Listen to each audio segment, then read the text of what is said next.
स्वागत है दोस्तों आप सभी का सौरभ स्टडी पॉइंट में।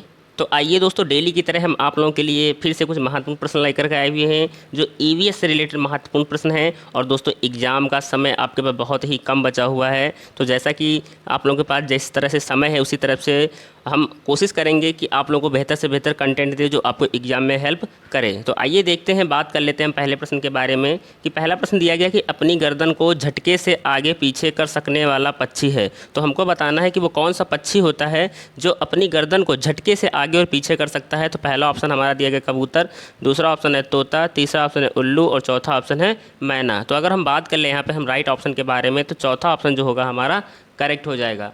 तो दोस्तों मैना जो है वो अपनी गर्दन को झटके से आगे पीछे कर सकने वाला पक्षी होता है। अगर बात कर लें यहाँ पर उल्लू के बारे में, अगर उल्लू के बारे में क्वेश्चन पूछा जाता है तो उल्लू अपनी गर्दन को काफ़ी हद तक पीछे की ओर घुमा सकता है। कहाँ दोस्तों? पीछे की ओर। कहाँ? पीछे की ओर घुमा सकता है काफ़ी हद तक। तो दोनों से रिलेटेड अगर कोई भी क्वेश्चन पर्यावरण में पूछे जा सकते हैं तो आप लोग इनका आसानी से जवाब दे सकते हैं। आइए देखते हैं इसी के साथ में हमारा अगला प्रश्न क्या रहने वाला है। तो बात कर लेते हैं अगले प्रश्न के बारे में।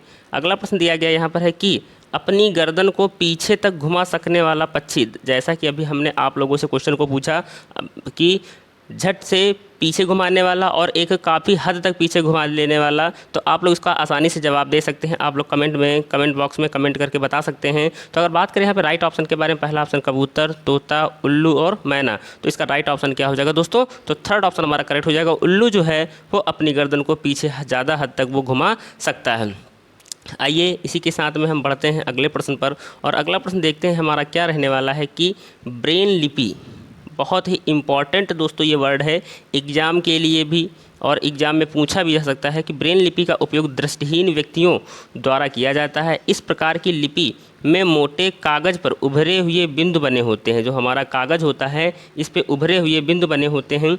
उभरे हुए होने के कारण दृष्टिहीन व्यक्ति, दृष्टिहीन मतलब जिनको दिखाई नहीं देता दोस्तों, इन्हें छूकर पढ़ सकते हैं। यह लिपि आधारित है। क्वेश्चन को बहुत अच्छे से समझना है। ब्रेन लिपि के बारे में पूछा जा रहा है, जिन बच्चों को दिखाई नहीं देता है वो लोग ब्रेन लिपि के माध्यम से पढ़ते हैं। तो आइए अगर हम बात कर लें यहाँ पर इसके राइट ऑप्शन के बारे में, तो हमारा जो ऑप्शन दिया गया है, पहला ऑप्शन क्या दिया गया है कि 10 बिंदुओं पर, 8 बिंदुओं पर, 6 बिंदुओं पर और 4 बिंदुओं पर। तो अगर हम बात करें यहाँ पे राइट ऑप्शन के बारे में, तो थर्ड ऑप्शन हमारा करेक्ट है। 6 बिंदुओं पर जवाब जो होगा, तो व्यक्ति इन्हें छूकर पढ़ सकता है, तो वो 6 बिंदुओं को पढ़ करके क्या कर सकता है? पढ़ सकता है।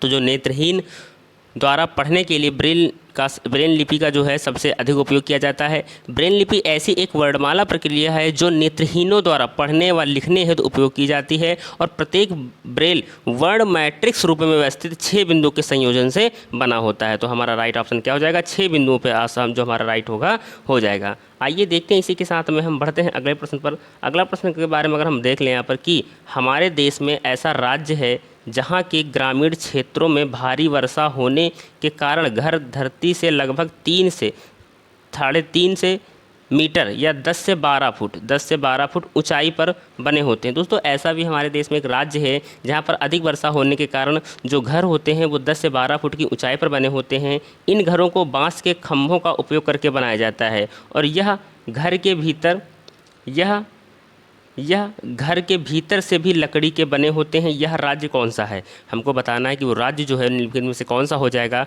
तो अगर हम बात करें यहाँ पर, पहला ऑप्शन है उत्तराखंड, दूसरा ऑप्शन है आंध्र प्रदेश, तीसरा ऑप्शन है तमिलनाडु, चौथा ऑप्शन है असम। तो इसका राइट ऑप्शन क्या हो जाएगा? तो इसका राइट ऑप्शन चौथा हो जाएगा हमारा असम, जो हमारा जवाब होगा। यहाँ पर जो घर बने होते हैं कैसे बने होते हैं? 10 से 12 फीट की ऊँचाई के ऊपर बने होते हैं। आइए देखते हैं इसी के साथ में हम बढ़ते हैं अगले प्रश्न पर। अगला प्रश्न है हमारा यहाँ पर कि जिम कॉर्बेट नेशनल पार्क बहुत ही इंपॉर्टेंट प्रश्न है, और हम आपको 20 अगस्त के लिए जो एग्ज़ाम होने वाला है बहुत ही महत्वपूर्ण क्लास करवाएंगे, जो एग्ज़ाम में आपको बहुत अच्छा स्कोर किया होगा। अगर आपने डेली मेरी क्लास की होगी तो उम्मीद करते हैं कि आप लोग बहुत अच्छा स्कोर करने वाले हैं आप लोग अपने सीटेट के एग्ज़ाम में। तो आइए देखते हैं कि जिम कॉर्बेट नेशनल पार्क जो है वो किस राज्य में स्थित है। तो पहला ऑप्शन हमारा क्या हो जाएगा? राजस्थान, दूसरा ऑप्शन हो जाएगा उत्तर प्रदेश, तीसरा ऑप्शन है गुजरात, चौथा ऑप्शन है उत्तराखंड। तो इसका अगर राइट ऑप्शन के बारे में बात करें तो चौथा ऑप्शन करेक्ट हो जाएगा उत्तराखंड। तो Jim Corbett national park Bharat का सबसे पुराना राष्ट्रीय उद्यान है। कौन सा? सबसे पुराना। अगर हम बात करें सबसे पुराना राष्ट्रीय पार्क कौन सा है,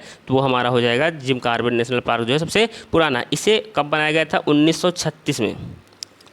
इसे 1936 में बंगाल टाइगर की रक्षा के लिए हैली नेशनल पार्क के रूप में स्थापित किया गया था। तो इसी तरह के जो प्रश्न है वो एग्जाम में आपको देखने को मिल सकते हैं। तो उम्मीद करते हैं कि आप लोग को बहुत अच्छे से समझ में आ रहा होगा। आइए देखते हैं अगला प्रश्न हमारा क्या रहने वाला है। तो बात कर लेते हैं कि 3 विभिन्न स्थानों जहाँ की जलवायु जो है एक दूसरे से अत्यधिक भिन्न है के मकानों के विवरणों पर विचार कीजिए। क्या है कि 3 विभिन्न स्थान हैं जहाँ की जलवायु एक दूसरे से अत्यधिक जो है विभिन्न है के मकानों के विवरण के बारे में हमको बताना है। तो आइए बात कर लेते हैं। हमारा पहला ऑप्शन क्या दिया, कहाँ की जलवायु जो है भिन्न है। तो पहला ऑप्शन हमारा यहाँ पर क्या दिया गया है कि लेह लद्दाख में मकान पत्थर के 2 मंजिलों के बनाए जाते हैं।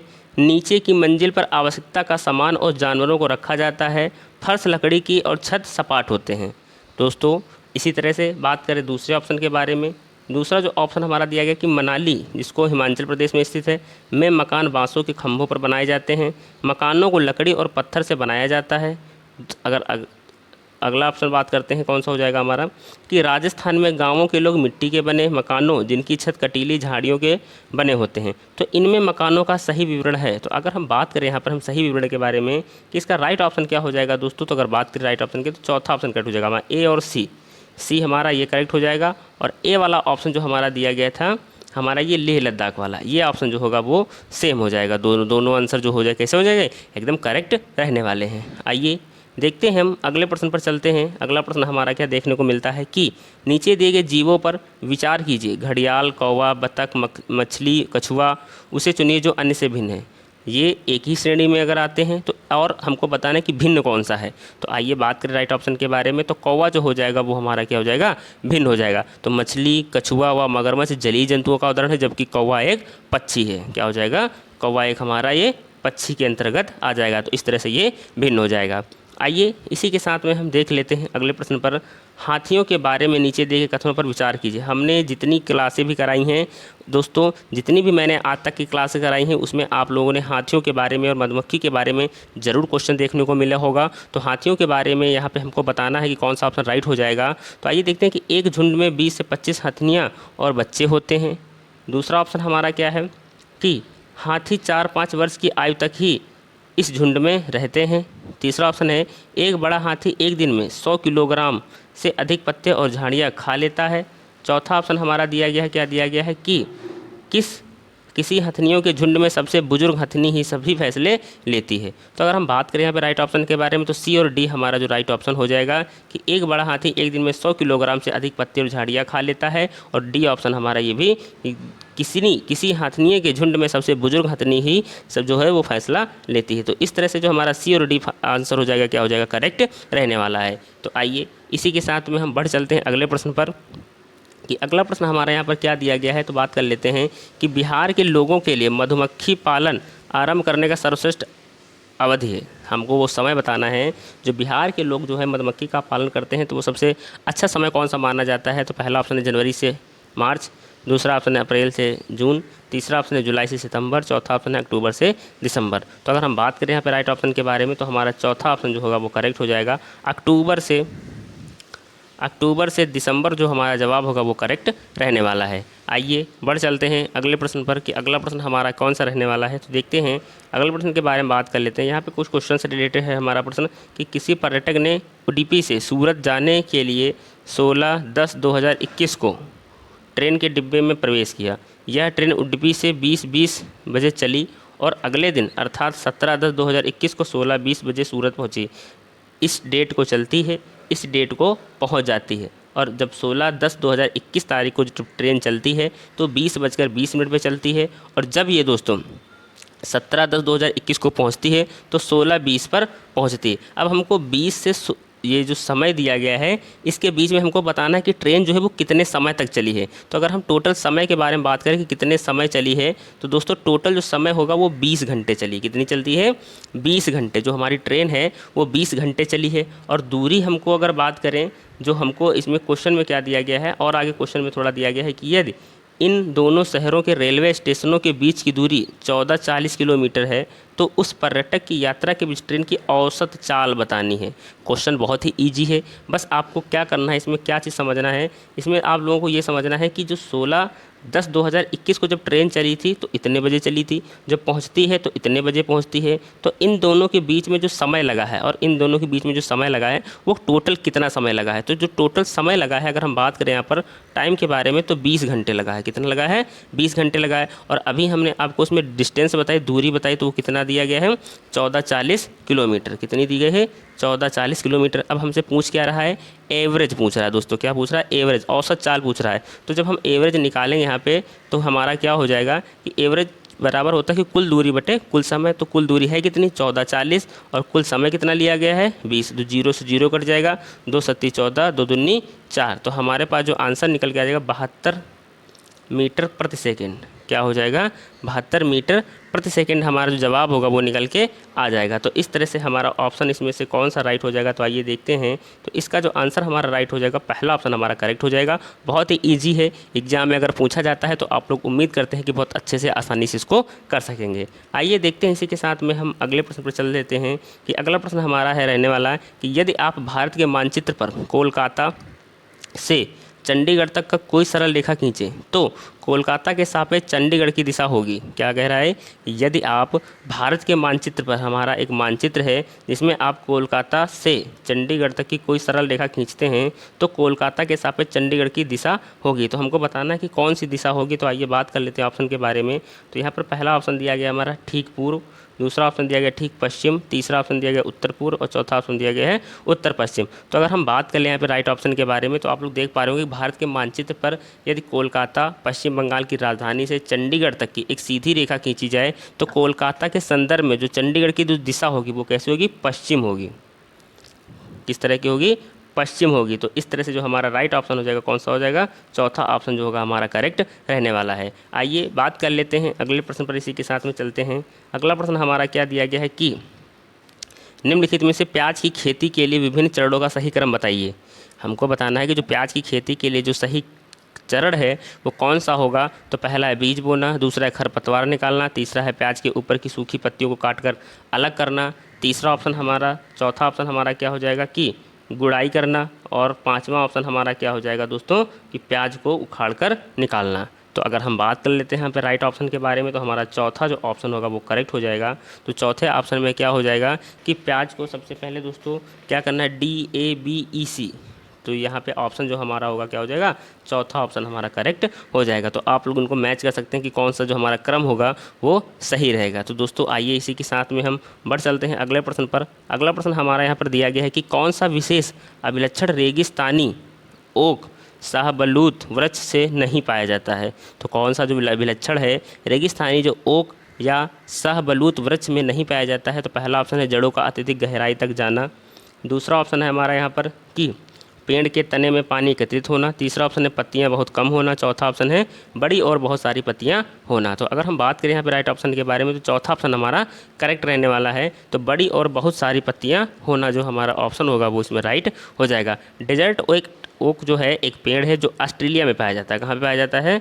डेजर्ट ओक जो यहाँ पे वृक्ष आप देख रहे होंगे ये ऑस्ट्रेलिया में पाया जाता है। कहाँ पाया जाता है? ऑस्ट्रेलिया के अंदर पाया जाता है। और यह पेड़ अपनी सूंड में पानी जमा करता है। स्थानीय लोग इस पानी को पीने हेतु पतले पाइप का इस्तेमाल करते हैं और इसमें बहुत ही कम पत्ते होते हैं। कैसे होते हैं? बहुत ही कम पत्ते होते हैं। आइए इसी के साथ में हम देखते हैं हमारा अगला प्रश्न क्या रहने वाला है। तो आइए बात कर लेते हैं। अगला प्रश्न है कि तमिलनाडु के निकटवर्ती राज्य हैं। तमिलनाडु के जो तमिलनाडु है स्टेट है उसके निकटवर्ती राज्य कौन से हैं। तो आइए देख लेते हैं। यहाँ पर हम राइट ऑप्शन के बारे में बात करें तो इसका जो सेकंड ऑप्शन हो जाएगा करेक्ट हो जाएगा आंध्र प्रदेश, केरल और कर्नाटक। कौन सा हो जाएगा?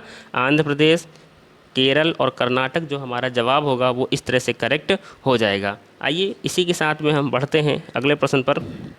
तो दोस्तों अगर आप लोगों का एग्ज़ाम वाकई में नज़दीक आने वाला है तो आप लोग मेहनत से तैयारी कर लीजिएगा। अभी भी आपके पास इतना समय है कि आप लोग एक अच्छे स्कोर के साथ अपना सीटेट एग्ज़ाम पास कर सकते हैं। तो आइए देखते हैं कि मोहन ने कक्षा में बताया कि उसके पिताजी कुल्हड़ बनाते हैं। क्या बनाते हैं? कुल्हड़ बनाते हैं। ये मिट्टी के बनते हैं कुल्हड़।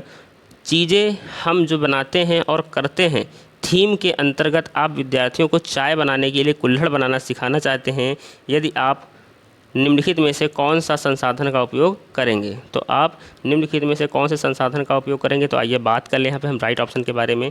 पहला ऑप्शन हमारा देगा सामुदायिक संसाधन, दूसरा ऑप्शन दिया गया तकनीकी संसाधन, तीसरा ऑप्शन है मीडिया संसाधन और चौथा ऑप्शन हमारा प्राकृतिक संसाधन। तो अगर हम बात करें इसमें हमारे राइट ऑप्शन के बारे में, तो इसका जो करेक्ट ऑप्शन हो जाएगा सामुदायिक संसाधन, हमारा जवाब राइट हो जाएगा। सामुदायिक प्राथमिक स्तर पर ईवीएस में एक महत्वपूर्ण शिक्षण अधिगम संसाधन है, क्योंकि यह वास्तविक सेटिंग में सीखने का अवसर प्रदान करता है। तो इस तरह से हमारा पहला ऑप्शन जो होगा वो करेक्ट हो जाएगा। आइए इसी के साथ में हम देख लेते हैं हमारा अगला महत्वपूर्ण प्रश्न है कि निम्नलिखित में से कौन सा कथन विज्ञान का सर्वोत्तम वर्णन करता है। निम्नलिखित में से कौन सा कथन जो है वो विज्ञान का सर्वोत्तम वर्णन करता है। तो पहला ऑप्शन है कि विज्ञान सुव्यवस्थित, ज्ञान एवं स्थिर है। दूसरा ऑप्शन हमारा यहाँ पर क्या है कि दूसरा ऑप्शन है कि विज्ञान ज्ञान की इकाई एवं ज्ञान का निर्माण की प्रक्रिया है। तीसरा ऑप्शन है विज्ञान संगठित ज्ञान एवं सुव्यवस्थित है। चौथा ऑप्शन है विज्ञान संगठित ज्ञान की इकाई एवं ज्ञात्मक है। तो अगर हम बात करें राइट ऑप्शन के बारे में, तो सेकंड ऑप्शन हमारा करेक्ट हो जाएगा, विज्ञान ज्ञान की इकाई एवं ज्ञान निर्माण की प्रक्रिया है। तो दूसरा ऑप्शन हमारा क्या हो जाएगा, करेक्ट रहने वाला है। आइए इसी के साथ में हम देखते हैं हमारा अगला प्रश्न क्या दिया गया है। तो अगला प्रश्न है यहाँ पर कि राष्ट्रीय पाठ्यचर्या रूपरेखा 2005 के अनुसार निम्नलिखित में से कौन सा कथन ईवीएस सीखने का वर्णन करते हैं। तो निम्नलिखित में से 2005 का जो अनुसार निम्नलिखित में से कौन सा कथन है जो ईवीएस सीखने का वर्णन करता है। तो आइए बात कर लेते हैं। हमारा पहला ऑप्शन यहाँ पर क्या देखने को मिल रहा है कि पहला ऑप्शन है कि पर्यावरण से ज्ञान और कौशल की प्राप्ति होती है, अधिगमकर्ताओं के बीच विचार और कौशलों का साझा करना। तीसरा ऑप्शन है कि प्रेषित की जाए जानकारी प्राप्त करना। चौथा ऑप्शन है अधिगमकर्ता द्वारा ज्ञान का सक्रिय निर्माण।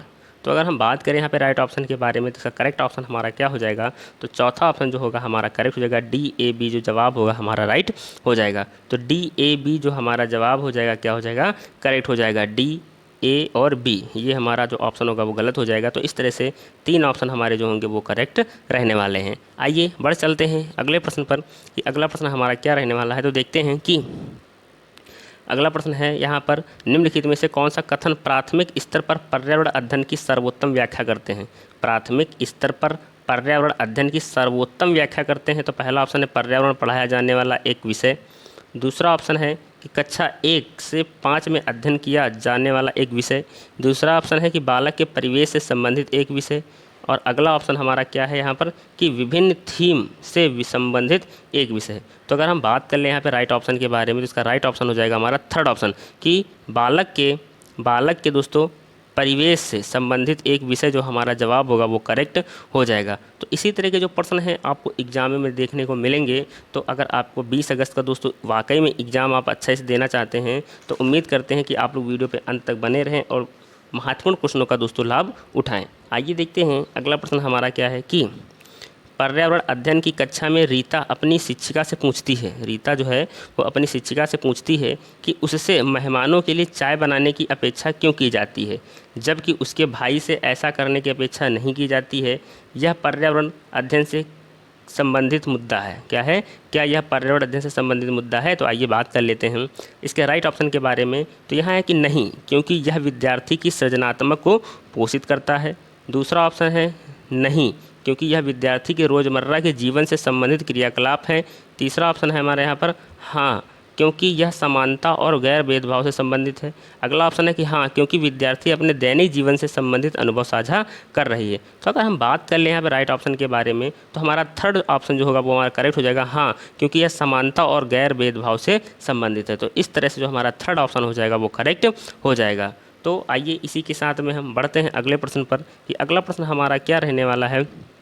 तो जल संरक्षण पढ़ाने का सबसे उचित तरीका यह होगा कि विद्यार्थी से कहा जाए, जो जल संरक्षण है वो पढ़ाने का सबसे उचित तरीका क्या होगा, यदि विद्यार्थी से कहा जाए कि जल संरक्षण से संबंधित कहानियाँ, कविताएं और गीत इकट्ठे करना। दूसरा ऑप्शन हमारा क्या हो जाएगा कि जल के उपयोग से संबंधित चित्रों को देखकर यह चर्चा करना कि कहाँ जल का उपयोग अधिक हो रहा है। तीसरा ऑप्शन हमारा दिया गया यहाँ पर कि वे और उनके परिवार के सदस्य जल का उपयोग कैसे करते हैं, इसका जल बजट बनाना। चौथा ऑप्शन हमारे यहाँ पर दिया गया है कि उन गतिविधियों का चित्र बनाने के लिए कहना जो वे जल के उपयोग तथा उसके बिना कर सकते हैं। तो अगर हम बात करें राइट ऑप्शन के बारे में दोस्तों, तो यहाँ पे जो हमारा थर्ड ऑप्शन हो जाएगा वो यहाँ पे हमको राइट देखने को मिल सकता है। तो थर्ड ऑप्शन क्या है कि वे और उनके परिवार के सदस्य जल का उपयोग कैसे करते हैं, इसका जल बजट बनाना। तो इस तरह से जो हमारा थर्ड ऑप्शन हो जाएगा वो हमारा क्या हो जाएगा, करेक्ट हो जाएगा। आइए देखते हैं इसी के साथ में हम अगला प्रश्न हमारा क्या है कि शैक्षिक भ्रमण के दौरान रात को जंगल से गुजरते हुए तीसरी कक्षा की एक विद्यार्थी आपका ध्यान किसी कीट की चिरी आवाज़ की ओर आकर्षित करते हुए पूछती है, यह क्या है। एक अन्य विद्यार्थी जवाब देता है, यह सितारों के चमकने की आवाज़ है, आप क्या करेंगे। तो अब हमको बताना है कि जंगल में अगर कोई भी व्यक्ति जा रहा है या कोई भी स्टूडेंट जा रहा है, वहाँ पे ग्रुप जा रहा है, तो एक चिरी की आवाज़ आती है। तो एक बच्चा पूछता है कि ये किस चीज़ की आवाज़ है। तो आप किस तरह की जवाब देंगे वहाँ पे। तो आइए देखते हैं कि विद्यार्थी को सही बताएंगे कि यह एक कीट की आवाज़ है। दूसरा ऑप्शन है यहाँ पर कि अन्य विद्यार्थियों से उनकी प्रतिक्रियाएँ साझा करने को कहेंगे। तीसरा ऑप्शन हमारा यहाँ पर है कि इस व्याख्या को स्वीकार कर लेंगे क्योंकि अगली कक्षा में विद्यार्थी सही उत्तर सीख लेंगे। चौथा ऑप्शन हमारा यहाँ पर है कि विद्यार्थी से कहेंगे कि खोजें आवाज़ कहाँ से आ रही है। तो अगर हम बात करें यहाँ पे राइट ऑप्शन के बारे में कि इसका राइट करेक्ट ऑप्शन क्या हो जाएगा, तो इसका जो राइट ऑप्शन रहने वाला है हमारा क्या हो जाएगा, सेकेंड ऑप्शन हमारा करेक्ट हो जाएंगे कि अन्य विद्यार्थियों से उनकी प्रतिक्रियाएं साझा करने को कहेंगे। तो इस तरह से हमारा जो करेक्ट हो जाएगा ऑप्शन सेकेंड ऑप्शन करेक्ट हो जाएगा। आइए देखते हैं कि हमारा अगला प्रश्न क्या है। यहाँ पर अगला प्रश्न है कि पर्यावरण अध्ययन की पुस्तक में दिए गए प्रयोगों के परिणाम, पर्यावरण अध्ययन की पुस्तक में दिए गए प्रयोगों के परिणाम प्रयोग के अंत में दिए जाने चाहिए जिससे विद्यार्थी उनकी पुष्टि कर सके।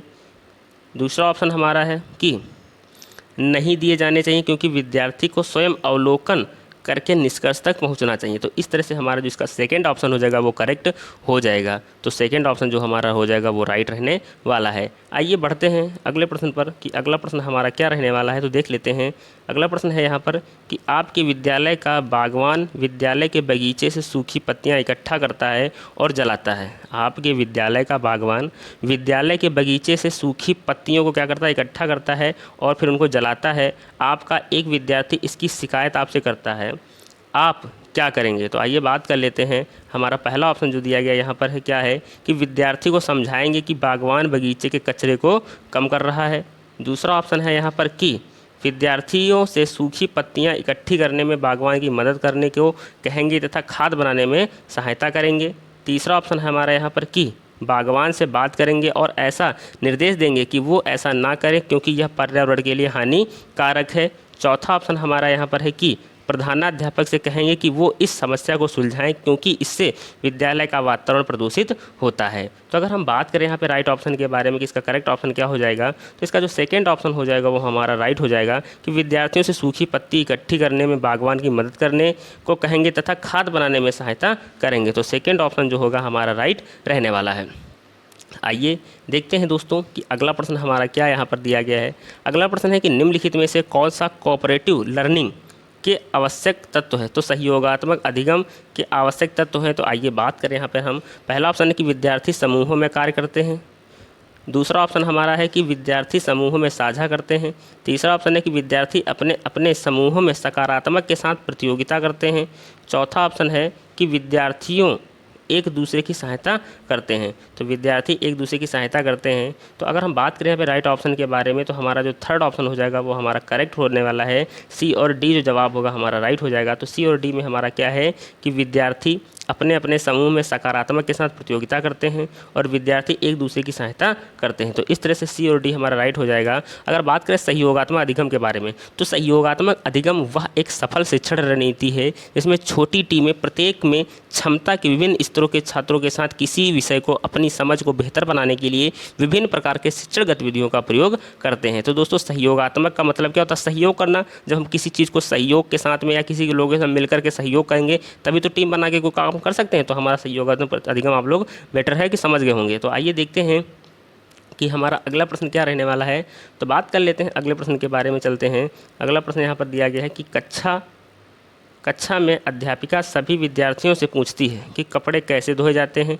विद्यार्थी जवाब देते हैं कि अपनी माताओं को विभिन्न तरीक़ों से, जैसे साबुन लगाकर, पत्थर पर कपड़े रगड़कर, कपड़े धोने का लकड़ी का बेट से धोकर, ब्रश लगाकर और वॉशिंग मशीन से कपड़े धोते हुए देखते हैं। निम्नलिखित में से कौन सा कथन अध्यापिका द्वारा चर्चा करवाए जाने की सर्वोत्तम व्याख्या है? तो अगर बात करें यहाँ पर तो तरीके बहुत से हैं कपड़े धोने के, लेकिन अब हमको बताना है कि कौन सा कथन जो होगा वो अध्यापिका द्वारा चर्चा करवाए जाने की सर्वोत्तम व्याख्या है। तो आइए बात कर लेते हैं। पहला ऑप्शन हमारा यहाँ पर दिया गया है कि विद्यार्थियों को सामाजिक असमानता को उजागर करने के लिए। दूसरा ऑप्शन है कि विद्यार्थियों को घर के अनुभवों पर चिंतन करने के लिए प्रेरित करने हेतु। तीसरा ऑप्शन है कि कपड़े कैसे धोए जा सकते हैं, इसके लिए विविध संदर्भ प्रदान करने के लिए। चौथा ऑप्शन हमारा यहाँ पर दिया गया कि उन्हें कपड़े धोने की प्रक्रिया सिखाने के लिए। तो अगर हम बात करें यहाँ पर हम राइट ऑप्शन के बारे में कि इसका करेक्ट ऑप्शन क्या हो जाएगा, तो आइए देखते हैं कि इसके 4 ऑप्शन दिए गए हैं। चारों ऑप्शन में से हमारा राइट ऑप्शन कौन सा हो जाएगा। तो इसका सेकेंड ऑप्शन जो होगा वो हमारा करेक्ट हो जाएगा, बी, सी और डी। तो बी, सी और डी जो हमारा जवाब होगा क्या हो जाएगा, करेक्ट हो जाएगा दोस्तों। बी हमारा राइट ऑप्शन हो जाएगा, सी भी हमारा राइट ऑप्शन हो जाएगा और डी भी हमारा राइट ऑप्शन हो जाएगा। तो ये जो हमारे ऑप्शन हो जाएंगे वो करेक्ट हो जाएंगे। आइए इसी के साथ में हम देखते हैं हमारा अगला प्रश्न क्या है। अगला प्रश्न है कि निम्नलिखित में से कौन सा कथन रचनावादी कक्षा कक्ष में अध्यापक की भूमिका का वर्णन करते हैं? तो रचनावादी कक्षा कक्ष में अध्यापक की भूमिका का वर्णन करते हैं। तो आइए देखते हैं। पहला है कि पढ़ना और ज्ञान की व्याख्या करना। दूसरा ऑप्शन है कि विद्यार्थियों को ज्ञान निर्माण हेतु प्रेरित करना। तीसरा ऑप्शन है कि प्रश्न करना और व्याख्या करना। चौथा ऑप्शन है कि विद्यार्थियों को व्याख्या करने हेतु प्रेरित करना। तो अगर हम बात करें यहाँ पे राइट ऑप्शन के बारे में, तो सेकंड ऑप्शन जो होगा हमारा करेक्ट हो जाएगा, बी और डी। तो बी और डी में क्या है कि विद्यार्थियों को ज्ञान निर्माण हेतु प्रेरित करना, ये एक ऑप्शन राइट हो जाएगा, और विद्यार्थियों को व्याख्या करने हेतु प्रेरित करना। तो इस तरह से दोनों ऑप्शन जो होंगे वो राइट हो जाएंगे। आइए देख लेते हैं हमारा अगला प्रश्न क्या है। अगले प्रश्न के बारे में यहाँ पर बात कर लेते हैं कि कथन पर्यावरण अध्ययन एक विषय के लिए उपयुक्त विकल्प का चयन करना है। क्या कह रहा है क्वेश्चन में कि जो पर्यावरण है वो अध्ययन का एक विषय है के लिए उपयुक्त है, तो अतः विषय के लिए, अंतः विषय के लिए है। दूसरा ऑप्शन है अनुशासनिक के लिए है, एकीकृत के लिए, एकल विषय के लिए है। तो अगर हम बात करें यहाँ पे राइट ऑप्शन के बारे में, तो थर्ड ऑप्शन हो जाएगा हमारा एकीकृत। क्या हो जाएगा जवाब, एकीकृत हमारा करेक्ट हो जाएगा कि पर्यावरण अध्ययन एक एकीकृत विषय है। कैसा है, एकीकृत विषय है। आइए इसी के साथ में हम देखते हैं अगला प्रश्न हमारा क्या रहने वाला है। तो बात कर लेते हैं कि अध्यापिका विभिन्न प्रकार के घोंसलों पर चर्चा कर रही है। वह विद्यार्थियों से उनके द्वारा देखे गए घोंसलों के प्रकारों के बारे में पूछती है। एक विद्यार्थी कहता है कि कुछ दिन पहले एक चिड़िया ने उसके घर को बालकनी पर घोंसला बनाया था, उसकी बालकनी पर घोंसला बनाया था, लेकिन उसकी मम्मी ने यह कहकर उसे हटा दिया कि बालकनी टहनियों और चिड़ियों के बीट से गंदी हो रही है। अध्यापिका को क्या करना चाहिए? तो क्वेश्चन को बहुत अच्छे से समझना चाहिए और उसके बाद हमको इसका जवाब देना है। तो आइए बात करें कि अध्यापिका को उस टाइम पे क्या करना चाहिए। तो बात कर लेते हैं ऑप्शन के बारे में यहाँ पर कि विद्यार्थी की मम्मी से बात करके उन्हें बताना चाहिए कि उन्होंने घोंसला हटाकर गलत किया है। दूसरा ऑप्शन हमारा यहाँ पर क्या है, तो आइए देखते हैं। दूसरा ऑप्शन है यहाँ पर कि विद्यार्थी और उनके अभिभावकों के लिए कार्यशाला का आयोजन करके उन्हें समझाना चाहिए कि चिड़ियों के घोंसले नष्ट क्यों नहीं किए जाने चाहिए। तीसरा ऑप्शन है हमारा यहाँ पर कि विद्यार्थियों को उनके अभिभावकों के साथ नज़दीकी पक्षी अभिभावकों अभ्यारण्य घूमकर पक्षियों के घोंसलों का अवलोकन करने के लिए कहना चाहिए। चौथा ऑप्शन हमारा यहाँ पर कि विद्यार्थी से यह कहना चाहिए कि मम्मी ने सही किया, क्योंकि चिड़िया के पेड़ पर घोंसला बनाना चाहिए, हमारे घरों में नहीं। तो अगर हम बात करें यहाँ पे राइट ऑप्शन के बारे में कि इसका करेक्ट ऑप्शन क्या हो जाएगा दोस्तों, तो आइए देख लेते हैं। तो इसका जो राइट ऑप्शन हो जाएगा हमारा सेकेंड ऑप्शन हमारा करेक्ट हो जाएगा कि विद्यार्थियों और उनके अभिभावकों के लिए कार्यशाला का आयोजन करके उन्हें समझाना चाहिए कि चिड़िया के घोंसले नष्ट क्यों नहीं किए जाने चाहिए। तो इस तरह से जो हमारा सेकेंड ऑप्शन हो जाएगा वो राइट हो जाएगा। तो आइए इसी के साथ में हम बढ़ते हैं अगले प्रश्न पर कि अगला प्रश्न हमारा क्या रहने वाला है। तो देख लेते हैं अगले प्रश्न के बारे में बात करते हैं यहाँ पर कि विद्यार्थियों को प्राकृतिक संसाधनों का संरक्षण के बारे में पढ़ाते हुए आपने कहा कि हमें चौराहे पर लाल बत्ती होने पर गाड़ी बंद कर देनी चाहिए। अगले दिन आपका एक विद्यार्थी कहता है कि उसके पापा ने उसका पालन नहीं किया। उस विद्यार्थी के पापा द्वारा किसकी उपेक्षा की जा रही है? तो अगर हम बात करें यहाँ पर राइट ऑप्शन के बारे में, तो पहला कि सड़क सुरक्षा को सुनिश्चित किया जाना चाहिए, ये भी गलत हो जाएगा ऑप्शन हमारा। दूसरा ऑप्शन हमारा क्या दिया गया है यहाँ पर कि ट्रैफिक नियम का पालन करना चाहिए। तीसरा ऑप्शन है कि पर्यावरण के लिए चिंतित होना। चौथा ऑप्शन हो जाएगा कि ईंधन का विवेकपूर्ण उपयोग करना। तो अगर हम बात करें यहाँ पे राइट ऑप्शन के बारे में दोस्तों, तो इसका करेक्ट ऑप्शन हो जाएगा सी और डी जो ऑप्शन हो जाएगा कि पर्यावरण के लिए चिंतित होना और ईंधन का विवेकपूर्ण उपयोग करना, हमारा सी और डी जो जवाब होगा वो राइट हो जाएगा। आइए देख लेते हैं दोस्तों, इसी तरह के जो प्रश्न हैं वो आपको एग्जाम में देखने को मिलते हैं। तो उम्मीद करते हैं कि आप लोगों को ये क्लास बहुत अच्छे से समझ में आई होगी। और अगर आपका 20 अगस्त को एग्ज़ाम है तो आप लोग सारी वीडियो देख लीजिएगा, क्योंकि जितने भी मैंने आपको वीडियो कराई हैं, जितने भी मैंने आपको क्लास कराई हैं, वो प्रीवियस ईयर में जो पेपर हुए थे मैंने वही सारे आपको प्रश्न कराए हैं। तो उम्मीद करते हैं कि आप लोगों को ये बहुत अच्छा लगा होगा कंटेंट। और अगर चैनल पे अभी तक नए हैं तो चैनल को सब्सक्राइब करना ना भूलें। तो आइए दोस्तों, इसी के साथ में हम आप लोगों को बताना चाहेंगे कि 20 अगस्त को अगर आप लोग एग्ज़ाम देने जा रहे हैं तो बहुत अच्छे से तैयारी करके जाइएगा, किसी भी तरह की कोई कमी ना रखिएगा और एग्ज़ाम में सभी क्वेश्चन अटेम्प्ट करिएगा। और चैनल पे अभी तक नए हैं तो चैनल को सब्सक्राइब कर लीजिएगा। धन्यवाद।